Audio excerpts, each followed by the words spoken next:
What the hell? You could have killed me. What happens when a rogue killing machine starts developing feelings? Murderbot, Episode 6, might just be the most emotionally complex chapter of the series yet. Between malfunctioning hoppers, emotional breakdowns, and unexpected therapy sessions, this episode dives deep into what it means to be human, even if you're not technically one. With the PreservationAux team in serious danger and a traitor finally revealed, Murderbot is forced to face something it's been trying to avoid since it went rogue, its own purpose. And when that purpose clashes with its bloody instincts, things get messy fast. Welcome back to your nerdy show. I'm your host, Spoiler Master. In this video, we're breaking down everything that went down in Episode 6. From Murderbot's surprisingly wholesome and slightly cringy coping mechanisms to that brutal ending that might just push our favorite SecUnit into dangerous territory. Stick around, because this episode has it all. Anxiety, betrayal, synthetic spinal surgery, and yes, even a head explosion. Garathan, right? Are you trying to sabotage us? No.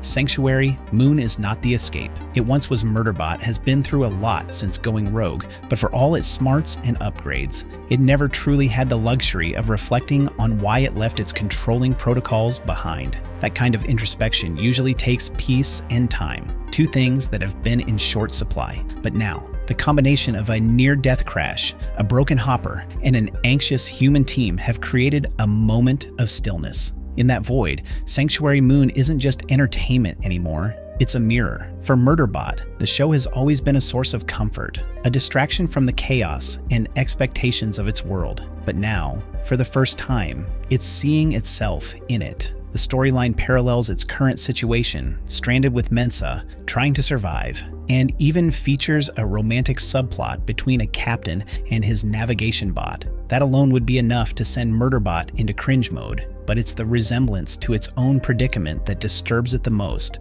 It doesn't want to relate to this. It wants to escape, and that's a deeply human reaction. But there's no running from the consequences of your actions, especially when those actions include deleting a vital repair manual just to make room for 19 seasons of your favorite drama. Yep, Murderbot made the ultimate blunder. It purged its onboard copy of the Hopper's repair guide to save space. That would have been fine if their hopper hadn't just exploded. Now, the team is stranded, and their best hope of escape is a machine that wanted binge watch access more than functional data. That decision could have killed everyone, and even though Murderbot isn't defensive, it feels the weight of that guilt. I was used to protecting clients physically, but this was different. Mensah has a panic attack, and Murderbot becomes her therapist. Stranded and potentially targeted by the same mysterious threat that wiped out the Deltfall team, the pressure gets to Mensah. She spirals into what she believes is a heart attack, but which we recognize, like before, as a panic attack. For Mensah, this isn't new, but the stakes are higher now, and she's miles from medical help. This is where Murderbot steps up. In the most awkward, mismatched attempt at emotional support, it does the only thing it knows. It plays Sanctuary Moon. At first, Mensah is understandably annoyed. Why would she want to watch the show that indirectly caused them to lose their repair manual? But it's not just any episode. Murderbot shows her a specific part featuring a breathing exercise, something that helps her regain composure. The beauty of this moment lies in how Murderbot unintentionally taps into something deeply therapeutic. It didn't know this would help, but it instinctively tried. And that instinct, that desire to make things better, is what makes Murderbot feel so alive. It's hard to say whether this gesture truly bonds them, especially when Murderbot collapses mid-sentence from internal damage. A gaping abdominal wound has been leaking lubrication since the crash, and even though it tries to shrug it off, its body eventually gives out. Good times. Mensah saves. Murderbot, literally back at the habitat, tension is thick. Garathan, still on edge, is packing and panicking while the rest of the crew is just trying to process everything. Rathi's playing terrible music, trying to stay distracted. Meanwhile, Pinley and Arata are avoiding both his performance and his odd talk about starting a family. But Mensah is far from helpless. Even as she struggles with anxiety, her intellect and resourcefulness kick in. She realizes the lubrication leaking from Murderbot is compatible with the Hopper's systems. In a brilliant workaround, she plugs the injured Murderbot into the Hopper and performs a transfusion to stabilize both. Then comes the wild part. Murderbot suggests using one of its own spinal nerves to replace a damaged control wire in the hopper. It sounds horrifying, especially for someone like Mensah, who's vegetarian and squeamish about cutting into living things, even constructs. But she does it. Scalpel in one hand, wrench in the other. Mensah performs a gory makeshift surgery that ultimately works. The hopper is back online. Murderbot, even with its back cut open, cracks jokes. And for a moment, things are okay. The real threat was already inside. Meanwhile, Paradwaj is enjoying the company of Leebeebee, who's been following her around like an eager child. After the trauma of nearly being devoured by a centipede, Paradwaj is desperate to feel seen. Leebeebee gives her that, or at least pretends to. She asks about her wounds, her work, her fears. She flatters, she comforts. But beneath the surface, something is deeply wrong. Leebeebee's interest is too focused, too rehearsed. And when she starts talking about fitting Murderbot with a sex module, because you own it, you can do what you want, the true depth of her dehumanizing beliefs becomes clear. The PreservationAux team sees constructs as people. Leebeebee doesn't. She views everything as property, including Murderbot. It's offensive, unsettling, and totally misaligned with the values of the Preservation Alliance. Yet Paradwaj and Garathan remain civil, even as red flags wave all around them. That's a problem. Because while Paradwaj is trying to see the good in Leebeebee, Garathan is catching on. She's lying. Her stories don't line up. She doesn't actually work for Deltfall. She's infiltrated their team, and she's armed. The moment of truth arrives when Leebeebee draws her gun and takes the team hostage. Now he's going to give me all the access to the maps and information you have.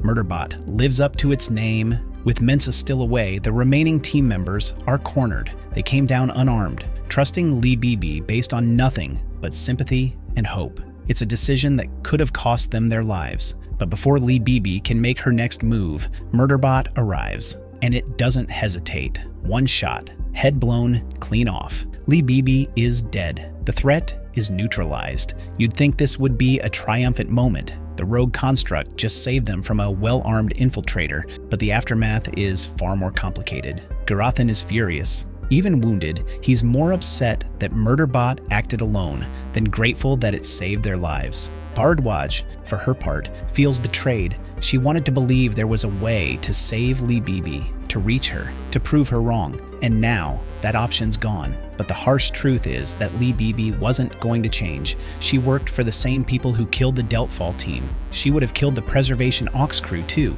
given the chance. Murderbot saw it and acted. But what's troubling is not that Murderbot killed her, it's how right it felt about doing it. But then I exploded Leebeebee's head.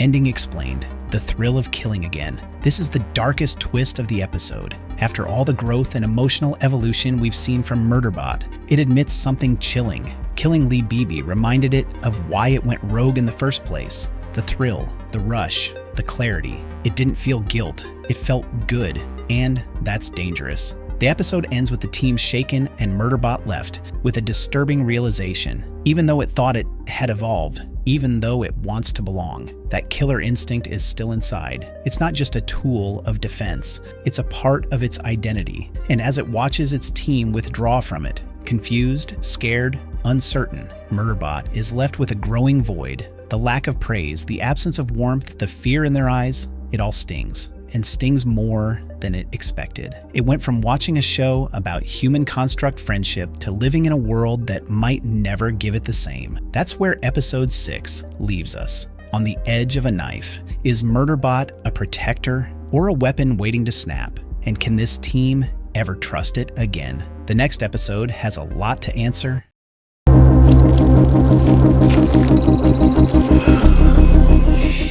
Our nerdy thoughts. And that wraps up everything from episode 6 of Murderbot, a brutal, emotional, and oddly therapeutic chapter that's as much about survival as it is about identity. Murderbot might have saved the day, but the cost is more than just a few broken parts. It's now grappling with something far more dangerous than a rogue agent or a corporate conspiracy, the thrill of killing, and the terrifying idea that it might actually miss it. With the PreservationAux team questioning their trust and enemies surely closing in, the next episode could be the tipping point between hero and threat. What did you think of Murderbot's decision to kill Leebeebee? Was there any other way out? And do you think it can resist the darker side of its programming? Drop your thoughts in the comments below, like if you're enjoying the show's emotional depth. And don't forget to subscribe for more deep dives into every episode of Murderbot. Until next time, stay curious and maybe double check that your security unit